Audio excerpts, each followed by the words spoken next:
to the Super Speedway.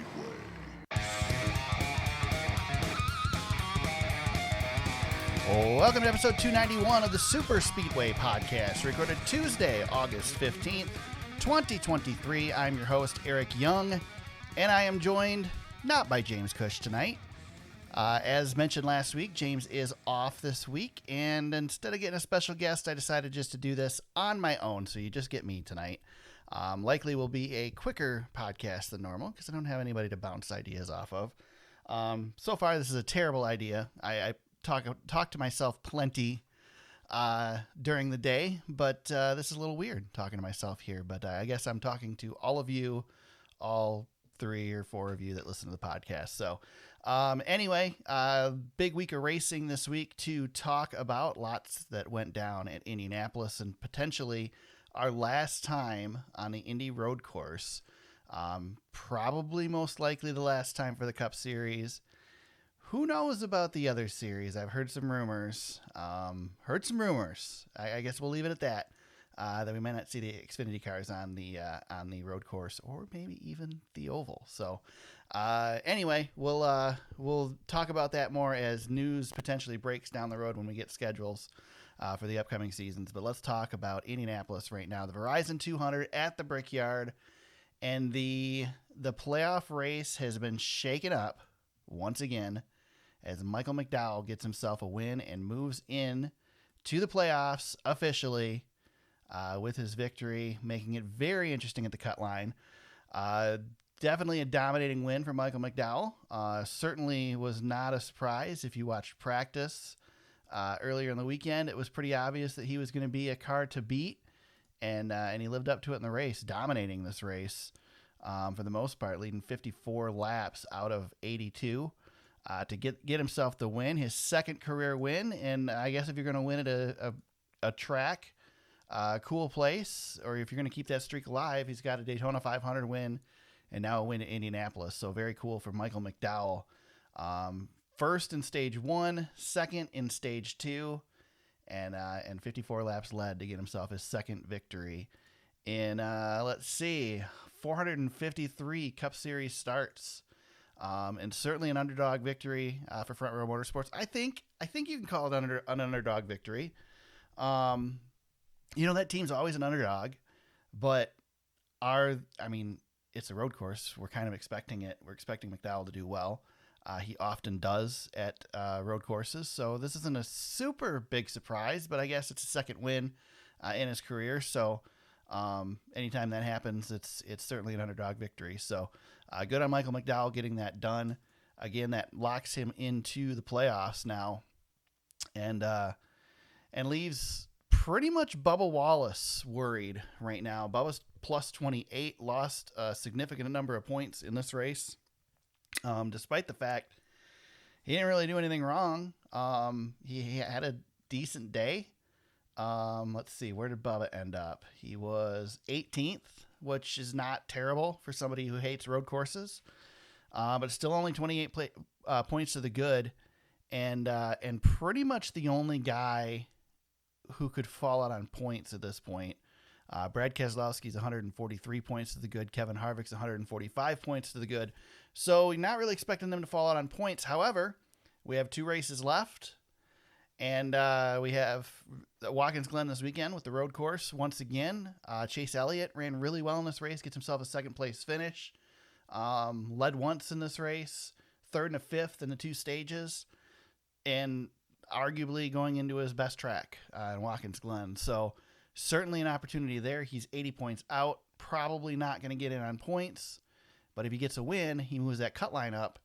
And now Bubba Wallace falls out, and now you start looking at Brad Keselowski and Kevin Harvick, who are solidly in on points, but one of them, if we have 2 new winners that are outside of that top 16, they could fall out, whoever is behind. So that race becomes more interesting, which is only a 2-point battle right now between the 2, and certainly this point system has everything up in the air heading into the final races of the playoffs.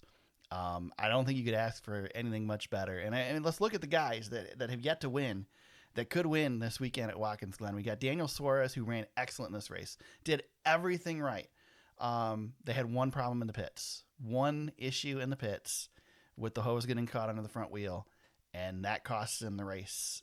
Likely cost the race. Certainly cost him a chance to race for it. So Daniel Suarez is just outside looking in. If he wins, he knocks somebody out. Ty Gibbs, really good on road courses.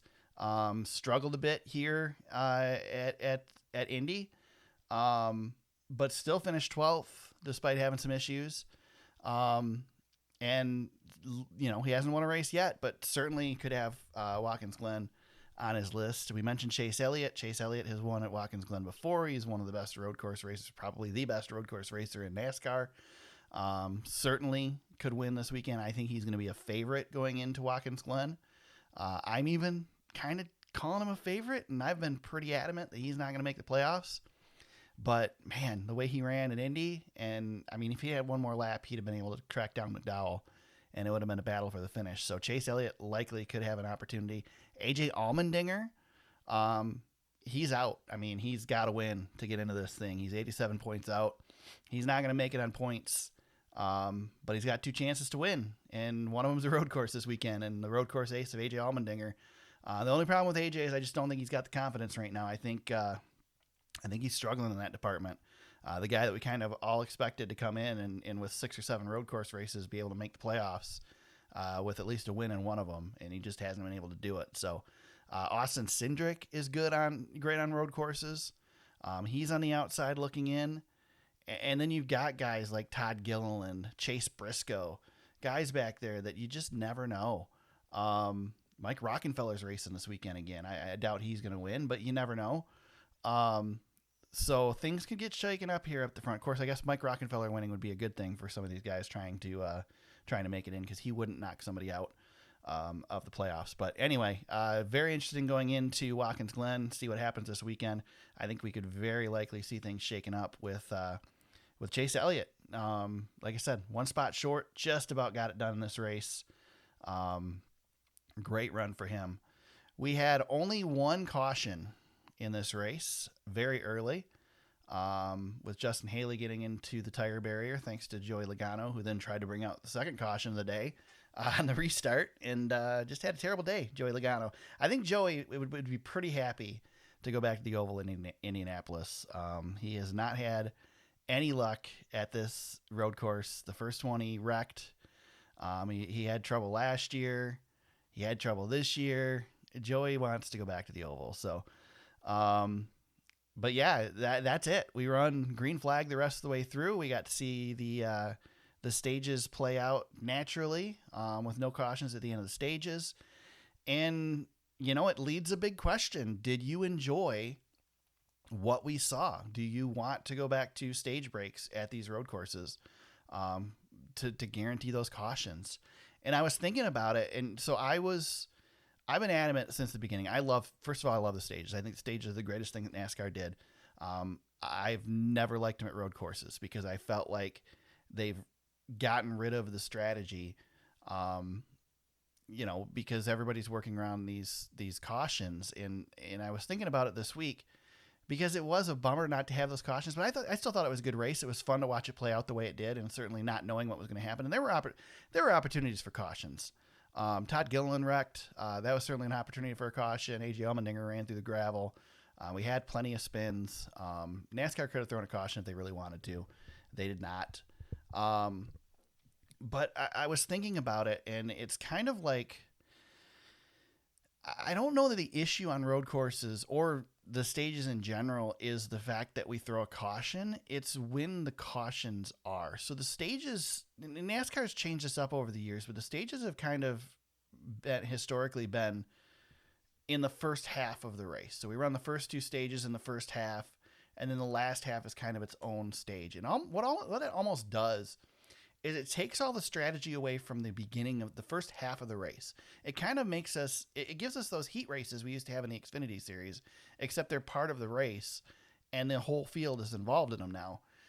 So you basically get through the first half of the race, and then the last half of the race is the actual race. That's where you can get the strategy. That's when you can, you have green flag pit stops and that sort of thing. You don't see it as much in the early stages.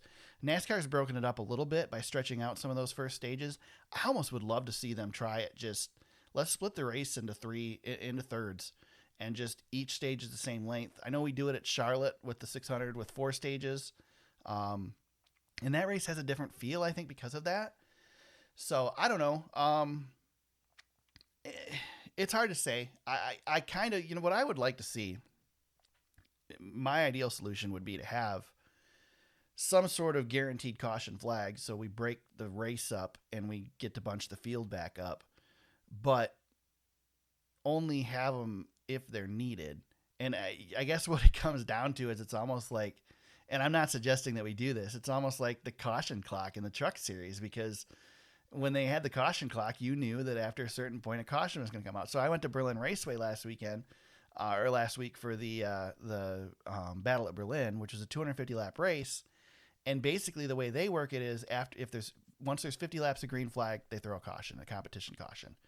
And depending on when the actual cautions fall, then that changes when the competition cautions would fall. So the competition caution isn't guaranteed at lap 50. If there's a caution at lap 25, then that can be it'll be an open pit road. You can pit, and the next caution will be 50 laps after that. So they're not guaranteed to happen at a certain time, just after a certain number of laps. The problem is that no matter what you do, people are going to plan strategy around that when they know the caution's coming. So you can't do it that way.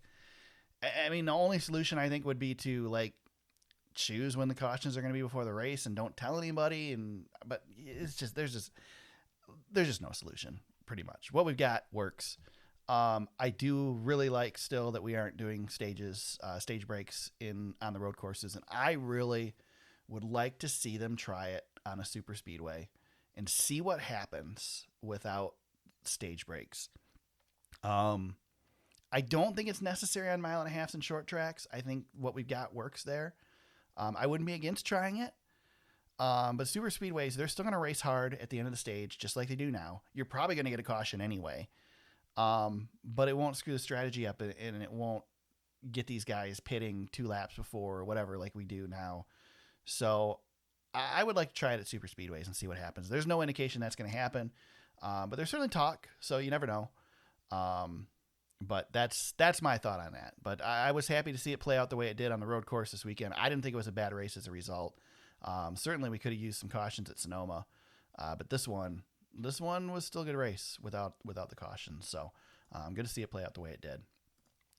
Lastly, I wanted to talk about Shane Van Gisbergen. Of course, we had a big contingent of foreign race car drivers that raced this weekend, almost all of which Ricky Stenhouse tried to wreck during this race. But Shane Van Gisbergen doesn't win. He doesn't get his second win in his second start, but still finishes top 10 on a track that these drivers are pretty familiar with, and a track that's certainly much more the style of the Cup Series. So that's a pretty impressive finish. I think it's going to get overlooked because Shane, so many people had such high expectations after what he did in Chicago, but a 10th place finish, a top 10 finish on a road course these guys are familiar with is a huge accomplishment. So good on Shane for backing up that Chicago win and showing that he can do it, man, that he's at least got a place on the road courses here. We'll see, because it's really looking like we're going to see more of him next year. So a lot more of him by the sounds of things. So maybe not full-time in the Cup Series, but certainly full-time in NASCAR at some capacity. So that'll be interesting to see. Brody Kostecki finishes 22nd in the 33 car. Mike Rockenfeller, 24th. Jensen Button, 28th. Kamui Kobayashi. Hey, I said his name right. That's amazing. 33rd for him. He was around a couple times in this race. Who am I missing? Missing somebody. I said Rockenfeller. Button. I don't know. Did I feel like I missed somebody, but I can't find them on the list. So, but definitely an interesting race. Seeing those guys in there, seeing them compete. I know there were really high expectations for Kobayashi after a test he had earlier this season. But, man, when you get out there with these guys, it's a whole different deal, especially when Ricky Stenhouse is on the track.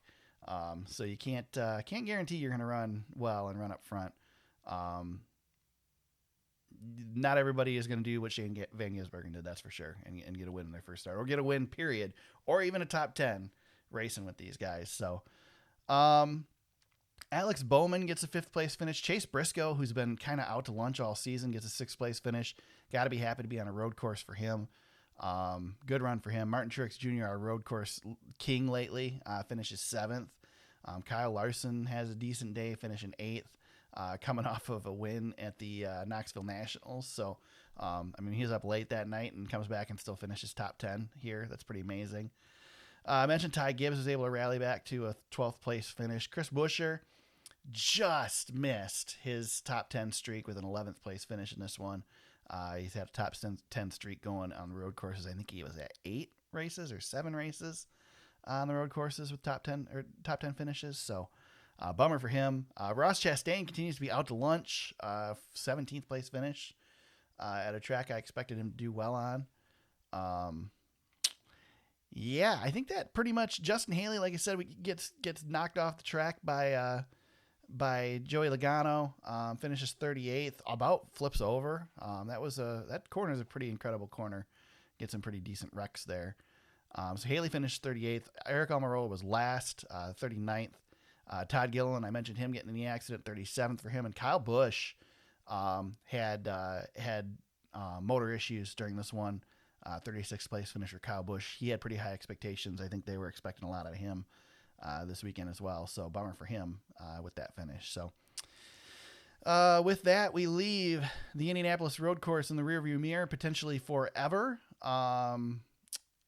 Let's see, just to run this down here real quick. Martin Truex Jr. still your points leader in the Cup Series, 60 points over Denny Hamlin. Ty Gibbs was your highest finishing rookie at Indianapolis with a 12th place finish.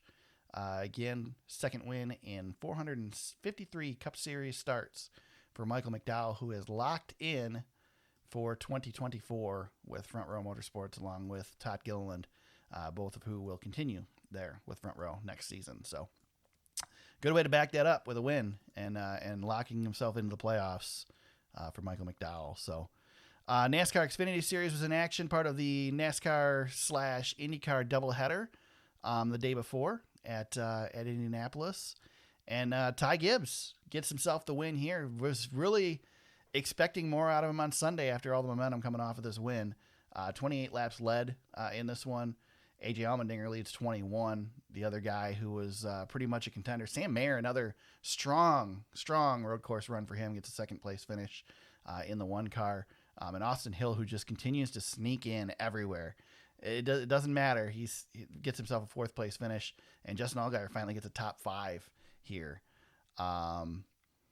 Another decent race, interesting race here. Not really a whole lot to say about it. Not really anything to say about it, to be honest. But good to see Ty Gibbs get himself into victory lane finally. I believe it was his 7th race of the Xfinity Series season, and first time he gets the win this year after some issues. So with his other starts. It is his 12th victory in 58 NASCAR Xfinity Series races. Parker Retzlaff, once again, your highest finishing rookie in this one. He was 17th. And Austin Hill, still your points leader, 11 points over John Hunter Nemechek now. They were tied last week after Michigan, so Austin Hill gains himself 11 points and moves back into that regular season points lead for the NASCAR Xfinity Series. The Craftsman Truck Series kicked off its playoffs with the TSport 200 at Lucas Oil Indianapolis Raceway Park on Friday night, and Ty Majeski put a whooping on him, man. 179 laps led of 200 at Indianapolis Raceway Park. Just an absolute stomping. Only 3 guys led in this race. Ty Majeski, Corey Heim led 18 laps, and Christian Eckes led 3. That's it. Both stages won by Ty Majeski. These guys got to watch out for this kid because he is, first of all, he's great on short tracks. But he's a threat, man. He's going to be a threat for this championship. He had a good chance at it last year. Definitely the best way to start the playoffs off is to get a win. So good on him for doing that.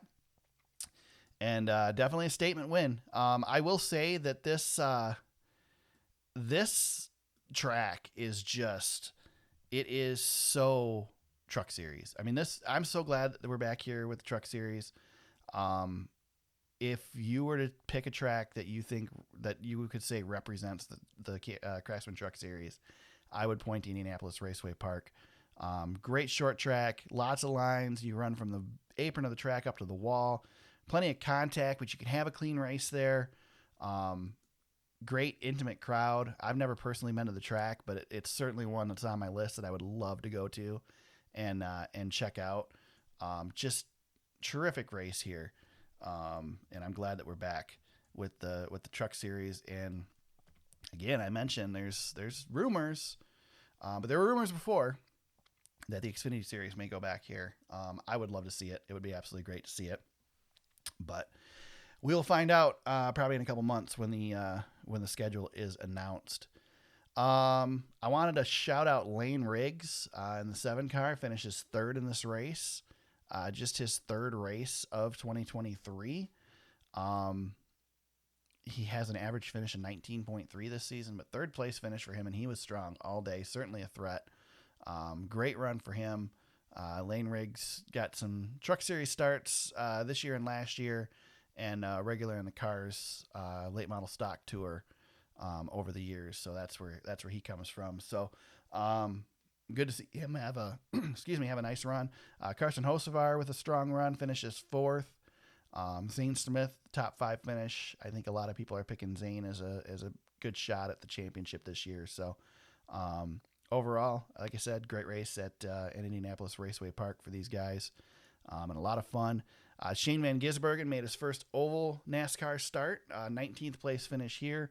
Again, this is a pretty good run for somebody who's not used to doing this, for one, and then 2, I mean, this series is pretty brutal. I mean, ask Haley Deegan what the series is like when you're in the middle of the track. Haley was involved in a wreck in this one and finished poorly. And they beat on you back there in those 15th to 30th spots where Shane Van Gisbergen ran a lot of the day, and he was able to survive for a 19th place finish. So that's a good accomplishment for him. So looking forward to seeing Shane next year. They are finalizing a deal with Trackhouse. We'll just talk about it now. It's in our news section coming up, but we'll hit it right now. They are finalizing a deal to bring him to NASCAR full-time next season. A lot of questions up in the air as to what that'll mean. I think it will likely mean some road course starts in the Cup Series, most likely maybe all of the road course races, depending on how many we run next year. But the question is, what will he do the rest of the time? I don't think it's likely that they're going to spend the money to put him in an oval car in the Cup Series. I think that would be a mistake, especially because, I mean, Brad Keselowski said last weekend at Michigan that there are no charters to be bought. Like they would be interested in a charter at Roush Fenway Keselowski. We know 2311 is interested in a charter. Dale Jr. has expressed interest in moving to the Cup Series and getting a charter, and there's just nothing for sale right now. So if they were to run a full-time car in the Cup Series next year for Shane Van Gisbergen, it would have to be an open car more than likely. And in that case, you're not guaranteed to make the field. Sure, we've only sent cars home at a couple races, but the purse is a lot different. Financially, I don't think it would make a whole lot of sense to try and do it full-time. But they could run them in the Xfinity Series or the Truck Series full-time and have them run the road courses in the Big Boy Series and see what happens there. So I would imagine we'll see him full-time in Cup in the next couple of years, but it'd probably be a couple of years out. That'd be the smart thing to do. I mean, even if you look at Marcus Ambrose when he came in, I mean, all these guys, when they've come in to try and run a Cup Series regimen, they've always started in the lower series. Juan Pablo Montoya did that. Obviously, Danica Patrick did that.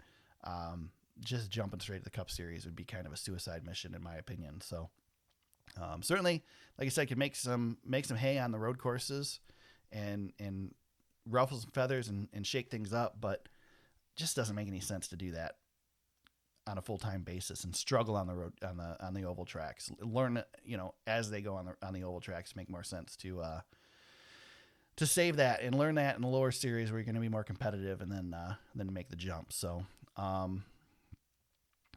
other news items this week, Noah Gragson has asked for his release from Legacy Motor Club. We talked about last week the issues with Noah and liking the racist meme on social media, leading to his indefinite suspension from Legacy Motor Club and NASCAR. It was announced this week that Noah's asked for his release, so he will no longer be with Legacy Motor Club. The biggest thing I can say here, we talked about this a lot last week, James and I, and, you know, I think, you know, Noah deserves to be punished. He deserves a punishment for this. My biggest thing is I hope that this isn't the end of Noah's career. I don't think he deserves to have his career ended for what happened. I hope he's able to rebound, find himself a ride. I mean, it's likely it's going to be in the Xfinity series at this point, or Truck series, and have to build himself back up to a Cup Series ride. But I'm hoping he's able to do that and still make a run at it, because I mean, he's a good kid. He's a good driver, and it's just not fair to have a career ended over something like this. So let's hope that Noah can get himself on the right track and get what he needs to get back into the Cup Series down the road. Certainly got a great personality, good for our series. Just screwed up, and you know, people don't. When you screw up like this, I don't think you deserve to have your career over as a result of it. I think you deserve a second chance. We've seen others get second chances, so hopefully Noah's able to do the same. Only other news that I can see right now, Kevin Harvick kind of let it slip in media availability on Saturday that he's been dealing with broken ribs during the summer. He fell down a flight of stairs during the off week, he said, when he was in Italy with his son Keelan. According to NBC Sports, the Nashville-Chicago weekends were affected by the broken ribs, and he said he told NBC that he was mostly healed up by Atlanta. So, just another little wrinkle to the final season of Kevin Harvick. I got to be around him during the media bullpen at Michigan, and he's ready for this season to be over. He's going through the motions at this point. He's meeting with the sponsors. He's doing the obligations, but he's ready for the old racing career to be done and to move on to other things. So I'd like to see Kevin get himself a win yet and make a run here for the championship in his final season. But he's had a heck of a career, and certainly nothing to look down upon if that doesn't happen. So good to see he good to see he didn't have to step out of the car, was able to keep racing, and just like I said, another obstacle he's had to deal with. You just never know with these guys what they're dealing with otherwise. So that's it for news. Let me check Majeski really quick here. I'm recording this during the day on Tuesday, so check and see if anything's popped up. I don't see anything here, so it looks like we are good to go with the news until probably tomorrow when more news will break, as it usually does here in the NASCAR world. As we move on, let's head over to SRX Corner. Tony Stewart back on top with his win at Eldora Speedway. It's Tony Stewart's series at Tony Stewart's track on Tony Stewart's specialty in dirt. You kind of got to expect a Tony Stewart win, right? He made them all look pretty silly again on the dirt track. Ran a great race, getting himself the win. Had a little less competition than normal as we wrecked about half the field early in heat race number 1. That was a bummer. Austin Dillon had a hose break on the radiator, dropping water on the track, and tore up a bunch of race cars. Haley Deegan and I think Marco Andretti were both able to get in backup cars and continue. They gave the priority to the drivers that were racing for the full season, which I think was the right move since they are racing for points. But unfortunately, that left some other guys out and not able to continue, including Austin Dillon. But it was interesting nonetheless. Ron Capps with a good run in this one, drag racer. Not expecting somebody who goes straight for a living to do well on dirt, but he was fun to watch in this one. But yeah, so Tony Stewart with the win. In this one, we have one race left to go for the Camping World SRX Series. We head to Lucas Oil Speedway this weekend, this Thursday, actually, 9 p.m. on hopefully ESPN. I know this week they changed us around a little bit and had us start on ESPN2 and then moved us to ESPN. ESPN is going to ESPN, so I guess check your listings before before you tune in. But Lucas Oil Speedway this weekend wraps up the 6-race Camping World SRX Series schedule for 2023. Overall, very successful season, I think. It's been really exciting. It's been a lot of fun. Hopefully they get the cars fixed through Lucas Oil, and maybe we can run another race without tearing a bunch of them up. Or heck, tear them up at the end. That's okay. They got the whole year to fix them. So James will be back next week. We will celebrate this series one more time as we send it off to pasture for another year and prepare for 2024 for the Camping World SRX Series. With that, we head to Watkins Glen Speedway this weekend. NASCAR Cup Series and Xfinity Series in action. ARCA Series as well on the Watkins Glen road course. Looking at picks, let me find our picks. They were not good this week. I picked Todd Gilliland, which got me 1 whopping point. James had AJ Allmendinger, which got him 11 points. So he still beat me by 10, despite having a horrible day as well. James is currently leading me 139 points right now, 700 to 561 as we head into Watkins Glen. These are our last 2 weeks of the regular season. Once we hit the end of the regular season and head into the playoffs, we wipe the slate clean. We will be able to pick drivers, any driver again. We'll have 1 pick again for the rest of the season. So the board is clean. We get to start fresh, and it'll be my chance to catch up, hopefully. With that, we head into Watkins Glen this weekend. I am taking the last guy left that I have any confidence in as a road course racer, which I think is a pretty dang good pick. And I'm going Tyler Reddick as my pick this weekend at Watkins Glen. Not expecting a win out of Tyler, but expecting hopefully a top 5 run and get me some points. The problem is that James is going to counter that with probably an even better road course choice, somebody who ran really well this weekend and almost got himself a win. And somebody who needs a win, Daniel Suarez, is James's pick this weekend at Watkins Glen. So I will likely lose points to him again. Hopefully not many. Let's just keep it close. NASCAR Fantasy update. I was supposed to have this pulled up before I recorded, and I did not. And if I was a professional, I would pause the show right now, or pause the recording and find it. But I'm not going to do that. I'm going to hold you guys here as I look it up because that is the type of professional I am. So, last weekend at Indianapolis Motor Speedway, Team Justin gets the win in the Fantasy League, 272 points for him. Freight Train, 295, second place. Green Eggs and Hamlin, third. Barron Speedway falls to 4th overall this week. KB Show, 5th place. Not bad. I got a 5th place finish this week. James, 10th place. He forgot to make his picks, he said. So that's his excuse. I think he just did terrible. I think he just had bad picks. But he claims he forgot. So that's where we're at. Couple people falling off the wagon here at the end. Looking at the points overall, Barron Speedway still leads us, 4,936 points. James in second, but miles away, 4,563 points. 3 times champ is third. Green Eggs and Hamlin 4th. Tandem Draft Tona 5th. And I'm hanging in there in 5th place, trying to make a run here at the end to close up with 12 races to go in the regular season.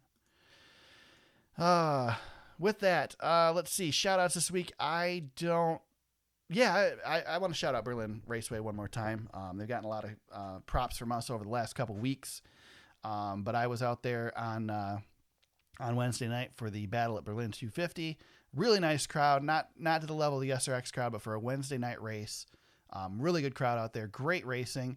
And this should have given me some indication going into this weekend, but Chase Elliott ran that late model race, and he doesn't race late models very often, so he doesn't have, he's not expected to do super well necessarily, but he was able to battle to a second place finish in this race, which was pretty cool to see. Great run for him. Bubba Pollard got the win out there, though, which I think that's the first time I've ever seen Bubba Pollard win in person, so that was cool. Other drivers, William Byron was in this one. I think he faded out of the top 5. Carson Hocevar was fun to watch. I listened to his radio until he was out of the race. They had a tire issue again, second race in a row at Berlin. They've had tire issues. with the tire going flat, and that cost them, and they fell out of the race late after Carson about put it in the wall. So, but overall, great race out at the Berlin Raceway. Also want to shout out Owasso Speedway. Didn't get a chance to make it out there this weekend, but they had the Hot Shoe 100 modified race, more than 50 modifieds out there to race, and just a capacity crowd or over capacity crowd out there. That track is putting the work in, putting a lot of money into the place, and the new owners are doing great things out there, bringing a lot of people out to Owasso Speedway. It's definitely a place to be. They paved the place this year. They put up new concrete walls all the way around it. They're looking at adding safer barriers in the future. There's all kinds of plans to add to this place. If you're in Michigan and looking for a good place for asphalt racing on a Saturday night, head out to Owasso Speedway. They're doing some really good things. I think it's the place to be right now. They've got good turnouts, most of their classes, and the racing's good. They have the CRA Late Model Series out there this weekend, the CRA All-Stars. Hoping to make it out there Saturday night. Check that out. So good on them for doing good things. So black flag for the week. I'm throwing it to Joey Logano, man. Got to throw it at Joey. Joey and Ricky Stenhouse. Joey just, again, got to get out of that road course at Indianapolis. That's all I got to say there. And Stenhouse, man, I think they said on, what the heck was it? I think it was Denny's podcast. They said he's trying to start a world war. Pretty much ran into all of the, just about all of the visiting drivers this weekend. So rough day for both of them, but nothing too bad to shout out at Indianapolis. Excited to see, I wanted to say, I like the Indianapolis road course. I really do. I do think we need to go back to the oval. I think if we're going to race in Indianapolis, we should be on the oval first, but I wouldn't be against seeing them. Let's remove a Richmond date or remove a Kansas date or one of these tracks that has two dates and put one at the road course at Indianapolis too. One, I think the IndyCar Indianapolis or IndyCar NASCAR weekend is great. I don't want to see that go away, and it looks like it will next year. But I think the track puts on good races. I just don't think it should be chosen over the oval. I think it should be chosen in addition to the oval. And that's been my argument all along for these second dates is if you're going to have a second date, you need to have a reason to have a second date. So if you're running the same track with the same number of laps and the same time of day, then you shouldn't get a second date. Daytona runs a day race and a night race, a 500 mile and a 400 miler. Perfect reason to have 2 days. Bristol has the dirt race and the night race, which I guess we're probably getting rid of the dirt race. But anyway, so there's that. Charlotte has the Roval and the Oval. Why not run the Roval and the Oval in Indianapolis? I think there's a place for it. Like I said, I don't want to lose this track, but we need to be on the Oval at Indy. So it looks like we will be next year. That is it. Like I said, shorter podcast than normal. Still almost 45 minutes, so not bad. Hopefully you guys put up with me this week and enjoyed the show. If you liked what you heard, give me a shout. Like I said, not used to sitting here talking to myself on the radio or on a podcast, but wanted to do it this week, give it a shot and see how it went.